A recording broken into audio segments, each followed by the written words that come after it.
Good morning friends, welcome to my channel अनोखी मोहब्बत। और आप देख रहे हैं डेस्टिनी। लास्ट पार्ट में हमने देखा था जो हमारी नेहा रहती है वो सैम का बहुत अच्छे से ख्याल रख रही रहती है और वो उसे सूप पिलाती है। और आप ही आगे देखते हैं उसके। जब नेहा उसे सूप पिला देती है तो वो उसकी तरफ देख के बोलती है कि देखो, अभी भी तुम्हारा फीवर उतरा नहीं है और मुझे ऐसा लगता है कि हमें डॉक्टर के पास जाके एक बार देख लेना चाहिए।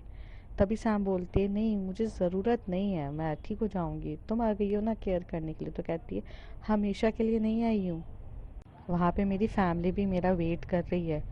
अच्छा, तो क्या बोल कर आई हो अपनी मम्मी को? सैम बोलती है। तभी नेहा बोलती है, यही कि ऑफिस के काम से आई हूँ, मीटिंग है ये बोल कर आई हूँ। तभी सैम हंसती है और बहुत हंसते हुए बोलती है, मतलब प्यार में इंसान को इतना कर दिया कि आखिर उसे झूठ बोल कर आना पड़ा। मतलब प्यार की शुरुआत काफ़ी अच्छी हो चुकी है, अब पता नहीं तुम्हें कितने कितने झूठ बोलने पड़ेंगे हम मोहतरमा से मिलने के लिए। तभी नेहा बोलती है, देखो वो कहावत सुनी है तुमने, रस्सी जल गई पर बल नहीं गया, वैसी हालत है तुम्हारी। तबीयत ठीक नहीं है लेकिन फ्लर्ट करना नहीं छोड़ोगी। आखिर तुम्हें कुछ ना कुछ बोलना ही है, बिना बोले तो तुम रह नहीं सकती हो। अच्छा जल्दी से जाओ, रेडी हो जाओ। तो कहती है, रेडी क्यों होना है, हम डॉक्टर के पास जा रहे हैं। सैम कितनी बार बताओ। नहीं ना नेहा, यहीं पे रह लेते ना, प्लीज़ समझा करो ना यार, सैम बोलती है। नेहा बोलती है, नहीं मैंने कह दिया ना, मेरी बात मानो और चलो, फीवर सही नहीं हुआ है। तभी सैम बोलती है, तुम मेरे क्लोज बैठोगी तो सब सही हो जाएगा ना। देखो ये रोमांटिक टॉक्स ना बाद में करना, नेहा बोलती है। तभी सैम जो नेहा जाती है वो अपने ड्रेस अप करती है, बहुत अच्छे से प्रॉपर्ली तैयार हो जाती है डॉक्टर के पास जाने के लिए। तभी दूसरी तरफ जब वो नेहा सैम के पास आती है तो वो उसे तैयार होने में उसकी ड्रेसेस कबर्ड से ड्रेस निकाल के उसे तैयार कर रही रहती है। सैम में अभी भी इतनी एनर्जी नहीं रहती है कि वो खुद तैयार हो सके, तो पूरे तरीके से नेहा उसे तैयार करती है।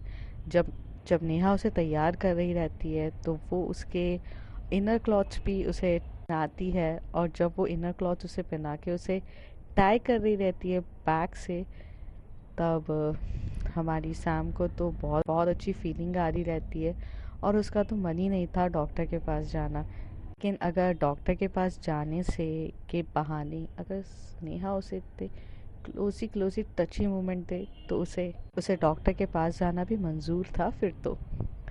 ऐसे करके वो बहुत प्यार से और अपने बहुत खूबसूरत प्यार भरी नज़रों से नेहा की तरफ देखती है।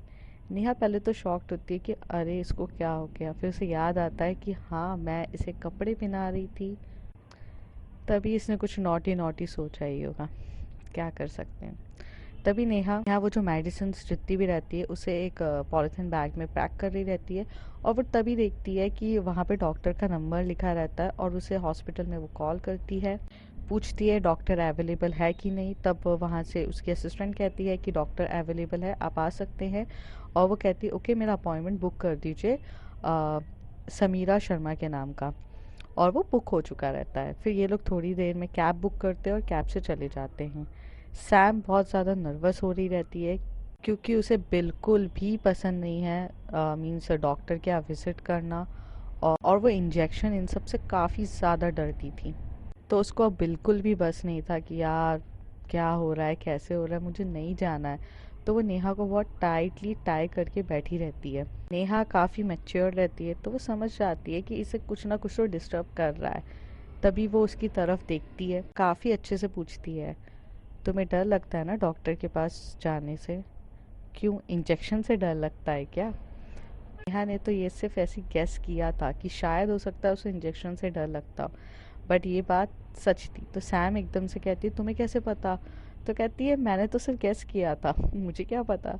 बट ठीक है, इंजेक्शन नहीं लगाएंगे, कोशिश यही रहेगी, बस मेडिसिन से देख लेते कि होता है कि नहीं। तुम डरो मत, मैं हूं ना तुम्हारे साथ पूरे टाइम तक।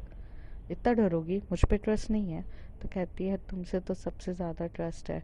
सैम कह रही रहती। थोड़ी देर में ये लोग डॉक्टर के पास विजिट कर जाते हैं। डॉक्टर रूटीन चेकअप करता है, बट वो कहता है कि इनकी बॉडी में वाटर लेवल बहुत ज़्यादा कम हो चुका है। दूसरी चीज़, इनकी बॉडी में एनर्जी लेवल बिल्कुल नहीं है, प्रोटीन्स मिनरल्स सब चले गए हैं। तो इनको एडमिट ही करना पड़ेगा। तभी डॉक्टर बोलता है अगर इन्हें कल तक के लिए ठीक होना है तो इन्हें अभी ही एडमिट करना पड़ेगा। तभी नेहा पूछती है कि कोई और ऑप्शन नहीं है क्या डॉक्टर, सलाइन के अलावा, क्योंकि सैम हैंडल नहीं कर पाएगी। तभी डॉक्टर बोलते वो जब मेरे पास पहले आई थी ना, तभी उनका फ़ीवर इतना ज़्यादा हाई था, मैंने तभी सलाइन के लिए सजेस्ट किया था, बट वो नहीं आई। तो प्लीज़ आप जाके उन्हें कन्विंस करिए, क्योंकि उनकी बॉडी पूरे के पूरी तरीके से वीक हो चुकी है और उनकी बॉडी ये दवाइयाँ जब तक खाएगी नहीं, जब तक उनकी बॉडी में एनर्जी रहेगी तो ये दवाइयाँ असर नहीं कर पाएगी। तो फ़ीवर उनका ख़त्म ही नहीं होगा, वो थोड़ी देर के लिए जाएगा फिर वापस आ जाएगा। तो आप प्लीज़ समझिए। तब तभी नेहा कन्विंस्ड हो जाती है डॉक्टर की हर एक बातों से और वो सैम के पास जाती है, बट सैम फिर से वही बोलती है नहीं मुझे डर लगता है, मुझे डर लगता है। तभी नेहा बोलती है मैं हूँ क्यों, तब भी डर लगता है, प्लीज़ कुछ नहीं होगा, मेरे साथ चलो। और फिर वो जो रूम पे चले जाते हैं जहाँ पे उन्हें एडमिट होना रहता है।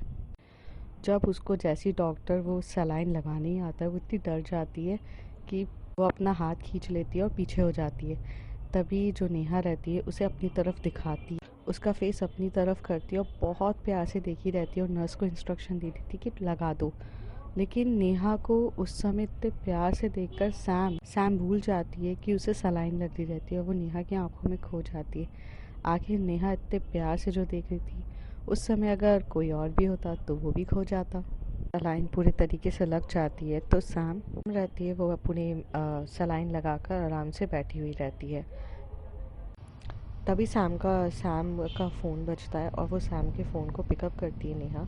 उसमें जैज़ का कॉल रहता है, तो जैज़ बोलती कि कहाँ है तू, कब से मैं तेरे को कॉल कर रही हूँ, तू कहाँ पर है, क्या है, तू कॉल भी नहीं उठा रही है, I am just worried about you. तभी नेहा बोलती है एक्चुअली सैम की तबीयत ख़राब है, वो एडमिट है यहाँ पर। तो बोलती है आप कौन, तो वो कहती है नेहा। तभी वो बोलती है oh Neha, you must be from Pune ना। तभी नेहा बोलती है हाँ मैं पुणे से ही हूँ, आप मुझे जानते हो। कहते हैं हाँ, सैम ने मुझे तुम्हारे बारे में थोड़ा बहुत बताया था। अच्छा ये बताओ कि वो कौन सी हॉस्पिटल में एडमिट है, I am just coming right now. तो वो बोलती है कि वो सिटी हॉस्पिटल में एडमिट है, तो प्लीज़ आप आ जाओ। तो वो बता देती है और ऐसे करके सैम जो रहती है वो पूछती है नेहा किसका कॉल था, तो वो कहती है तुम्हारी दोस्त जैस का कॉल था, she wants to know about you, I told her. कहती नहीं बताना चाहिए था ना उन्हें, फालतू का वर्रिड हो जाएंगी चिंता। तो नेहा बोलती होना भी चाहिए, तुम सब दोस्तों का ख्याल रखो और दोस्त तुम्हारा ख्याल ना रखे, इस चीज़ के लिए मुझे गवारा नहीं है, उन्हें भी तुम्हारा ध्यान रखना चाहिए, मैं भले पुणे में रहूँ तो एब्सेंस में तुम्हारा ध्यान तो रखे वो। नेहा कहती है। थोड़ी देर तक ये लोग ऐसी बातें कर रहे रहते हैं, उतनी देर में सैम की फ्रेंड जेस फटाक से आ जाती है अपने बाकी फ्रेंड्सों को लेकर। मीरा रहती है मीरा रहती है, मानसी रहती है, रोहन रहता है और विक्की रहता है। विक्की को देखकर नेहा बहुत ज़्यादा गुस्से में आ जाती है क्योंकि बदतमीज़ी तो उसी ने करी थी, और रोहन को भी देखकर। तभी रोहन कहता है अरे सैम तेरी तबीयत इतनी ख़राब थी तो तू मुझे बता देती ना, मैं आ जाता यार, तूने नेहा को क्यों बुलाया है इतने दूर से। तभी नेहा का गुस्सा कुछ ज़्यादा ही हाई था क्योंकि रोहन और विक्की से तो वो ज़्यादा ही गुस्से में थी। तभी नेहा कहती है तुम दोस्ती जानते भी हो क्या करना रहता है, जब तुम्हें सैम की ज़रूरत रहती है तो अपना सारा काम निकालने के लिए सैम के पीछे घूमते हो, Sam please help me, Sam ये कर दो, सैम वो कर दो। और आज जब उसकी तबीयत ख़राब थी तो तुम कहाँ थे, तुमने उससे पूछा भी। और दूसरी बात, तुम तो सैम के साथ ऑफिस में काम करते हो ना, तुम्हें ये चीज़ पता नहीं चली कि उसकी तबीयत ख़राब है, वो 3 दिन से हॉस्पिटल 3 दिन से ऑफिस नहीं आ रही है, तो तुम एक बार उसके घर पे जाकर उसको देख लो, अब ये सब भी मुझे बताना पड़ेगा तुम्हें। तभी वो कहती है कि तुम इतना गुस्सा क्यों हो रही हो, ठीक है ना, ये मेरा और सैम के बीच की बात है, तुम क्यों इन्वॉल्व हो रही हो, रोहन कहता है। नेहा कहती है तुम्हारे और सैम की बात है, और आज अगर मैं नहीं आती तो सैम की कितनी ज़्यादा तबीयत ख़राब थी, तुमने ध्यान भी दिया। एक्चुअली नहीं रोहन, तुम्हें जब काम निकलवाना होता है ना तो सैम के पीछे घूमते हो, जैसे तुम्हें ने मुझे हिट करने के लिए सैम की मदद ली थी हर चीज़ के लिए, तब तुम्हें सैम की बहुत याद आ रही थी, सैम मैं डेट पर हूँ, प्लीज़ मेरी हेल्प कर दो, कैसे करना है मुझे, नेहा को कैसे पटाना है प्लीज़ बता दो। ये सब के लिए चाहिए था, और आज जब सैम बुखार में तप रही थी तब तुम्हें कुछ भी नहीं दिखा। नेहा का गुस्से का लेवल बहुत ज़्यादा बढ़ जाता है। तभी सैम उसका हाथ पकड़ के बोलती है बेबी काम डाउन। तभी वो कहती है नी काम डाउन काम डाउन। तो वो कहती है नहीं सैम, तुम दोस्तों के लिए जान देने के लिए तैयार होती हो, पर क्या तुम्हारे दोस्त लोग डिजर्व करते ये चीज़?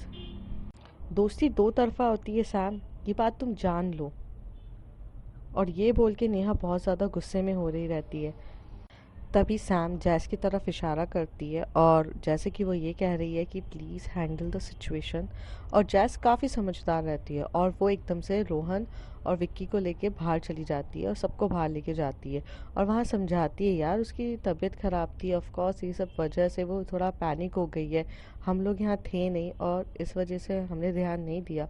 तो नेहा का गुस्सा होना जायज़ है, लेकिन तभी रोहन कहता है इतना ज़्यादा हक वो किस बात से जता रही है और मुझे सुनाने वाली वो होती कौन है? तभी जैस कहती मुझे तुम्हारे और नेहा के बीच में क्या चल रहा है मुझे नहीं पता, बट अगर वो चीज़ें कह रही है कि तुम उसे हिट करने के लिए सैम की मदद ले रहे थे तो क्या ये सच है? तो वो कहता है हाँ ये सच है। कि नज़रों में भी तो ये बात सच है ना कि तुम सैम को सिर्फ काम के लिए मदद कर रहे हो। तभी वो ये कहती कि मैं, जैस, मानसी और मीरा हम सब तो जोधपुर गए थे ना घूमने के लिए। ये बात तो हम सैम को ऑलरेडी बता कर गए थे, तो हम उसका ध्यान नहीं रख सकते थे और हमें पता भी नहीं था कि उसकी यहाँ जाके इतनी तबीयत ख़राब हो जाएगी। लेकिन विक्की, रोहन, तुम तो यहीं पर थे, उसे कंपनी में काम करते हो, अगर उसकी तबीयत ख़राब है तो एटलीस्ट तुम लोग ध्यान तो दे सकते हो। तभी विक्की कहता है यार मेरी तो सैम के साथ बनी नहीं रही है, लास्ट टाइम सैम ने मुझे थप्पड़ मारा था सबके सामने। जैस बोलती है क्यों मारा था? तो वो चुप हो जाता है, तो कहती है बताओ क्यों मारा था? अपने दोस्तों पे ऐसी हाथ नहीं उठाती है। तभी वो कहता है यार मैंने नेहा के साथ बदतमीजी करी थी। तुम दोनों लड़के नेहा के पीछे पड़ गए हो यार, एटलीस्ट कितने बेकार हो तुम, और इस वजह से तुमने सैम से दोस्ती तोड़ दी। How how mean you guys यार, छोड़ो तुमसे तो बात करना ही बेकार है। मैं अंदर जाती हूँ, नेहा से मिलती हूँ। जैसे वो अंदर जाती है तो नेहा वॉशरूम में रहती है। तभी क्या बोलते हैं, सॉरी, जैस मीरा के पास आकर, आई एम रियली सॉरी, जैस जो है वो सैम के पास आकर बैठती है और काफ़ी अच्छे से बैठ के उससे पूछती है कि आई एम सॉरी यार, एक्चुअली ना हम लोग जोधपुर में थे तो हम लोगों ने कॉल नहीं किया, आई एम रियली सॉरी। तो कहती है इट्स ओके यार, मुझे कोई फ़र्क नहीं पड़ता ये सब चीज़ों का, don't worry, but I am happy कि नेहा मेरे लिए आई पुणे से। हाँ हाँ वो तो दिख ही रहा है, वैसे गर्लफ्रेंड कब बन गई वो? तो कहती है तुझे कैसे पता कि वो मेरी गर्लफ्रेंड बन गई है? कहती इतने हक से सिर्फ गर्लफ्रेंड ही चिल्लाती है। Look at your face, you are blushing Sam, तुम ब्लश कर रही हो, मैंने कभी सोचा नहीं था। और जिस लड़की को प्यार में कभी भरोसा नहीं है वो लड़की आज प्यार में भरोसा करने लग गई। तो कहती यार हो गया।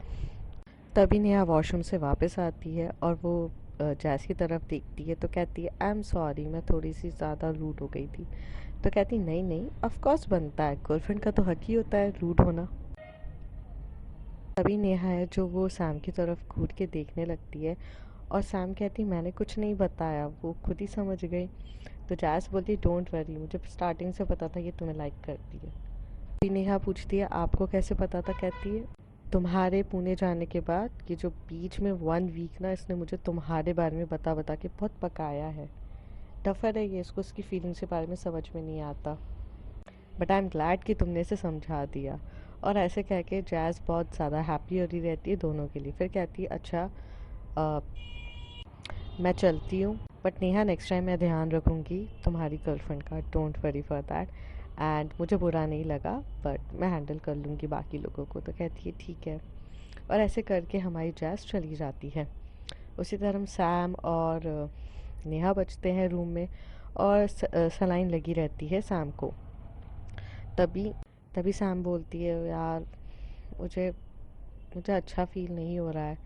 तभी नेहा बोलती है हाँ वो तो फील अच्छा नहीं होगा ना, बीमार होने को किसने कहा था, अब बीमार होगी तो ऐसा ही होगा। तभी सैम नेहा को कहती है कि क्या तुम्हारा गुस्सा अभी भी शांत नहीं हुआ? तभी नेहा कहती है बात गुस्से की शांत की नहीं है, बट जब भी रॉकी और विकी को देखती हूँ ना मेरा गुस्सा बहुत ज़्यादा हाई हो जाता है। तो कहती कोई नहीं चलो इधर आओ। तभी सैम नेहा को अपने पास बुलाती है, नेहा आती है और वो अपनी जगह करती है और बोलती है लेटो ना मेरे साथ। तभी नेहा कहती है लेटूं? मैं क्यों लेटूं? बीमार तुम हो, पेशेंट तुम हो, मैं क्यों लेटूं? तो कहती है प्लीज़ लेटो ना, और वो लेट कर उसे बहुत टाइटली हग करती है सैम उसको। सैम नेहा को जब हक कर रही रहती है तो वो बहुत नॉटी भी हो रही रहती है उसके, कभी बूब्स को टच करती है, कभी उसकी वेस्ट को टच करती है, कभी उसकी नेवल को टच कर रही रहती है। तभी तभी नेहा बोलती, तुमने मुझे इसके लिए यहाँ लेटाया है? तो कहती है, यार मुझे सच्ची में फ़ील अच्छा नहीं हो रहा था, मुझे प्लीज़ तुम्हारे साथ लेटना है। सैम बहुत क्यूट तरीके से उसकी तरफ कहती है। ऐसी करके वो उसकी तरफ होती है और फिर उसकी तरफ देख के उसे किस कर देती है, और किस काफ़ी डीप करती है वो उसके साथ, करीब 5 से 6 मिनट। फिर उसको डोर पे किसी के आने की आहट होती है और वो एक्चुअली डॉक्टर खुद आते चेकअप करने के लिए। तभी इन लोगों एक दूसरे से दूर होते, और जब डॉक्टर दोनों को बेड पे लेटा हुआ देखता है तो डॉक्टर कहता है, अरे बाप रे दोनों। तभी नेहा कहती है कि बहुत डर रही थी, दैट्स वाई हुआ। और वो अंदर से सैम का हाथ नीचे रखती है उसके बूब से और कहती है, अभी तो कंट्रोल कर लो।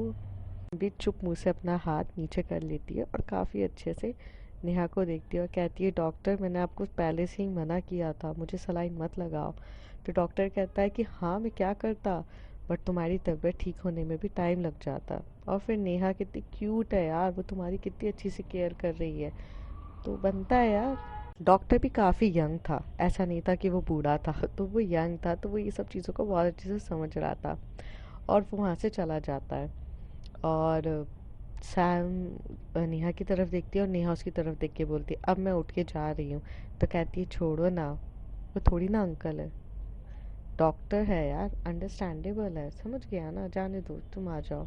और फिर वो कहती है, अरे मैं तुम्हें नहीं किस करने वाली हूँ अब। तभी नेहा उठ के जाने लगती है तो कहती है, अच्छा कुछ नहीं करूँगी, चलो बैठ जाओ, सैम कहती है। सैम थोड़ी देर के अंदर सो जाती है बहुत टाइटली हग करके, क्योंकि उसे सलाइन भी लगी रहती है तो उससे काफ़ी उसको नींद आ जाती है।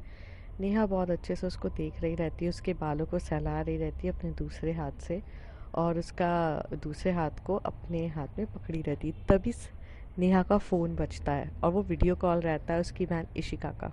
इशिका उसे वीडियो कॉल करती है और पूछती है, दी क्या हुआ, सब कुछ ओके है ना? कल से आप गए हो, आपने मुझे कुछ कॉल भी नहीं किया। तभी वो कहती है, अरे हाँ सब कुछ ठीक है, सैम की तबीयत ख़राब है, मैं हॉस्पिटल में हूँ, उसे एडमिट किया है। इशिका कहती है, आप क्यों लेटे हुए हो? तो कहते हैं, अरे सैम ने मुझे लेटाया है। तो कहती है, ओ सैम को ने प्रपोज कर दिया आपको? नेहा मुंडी हिलाकर कहती है, हाँ कर दिया है उसने।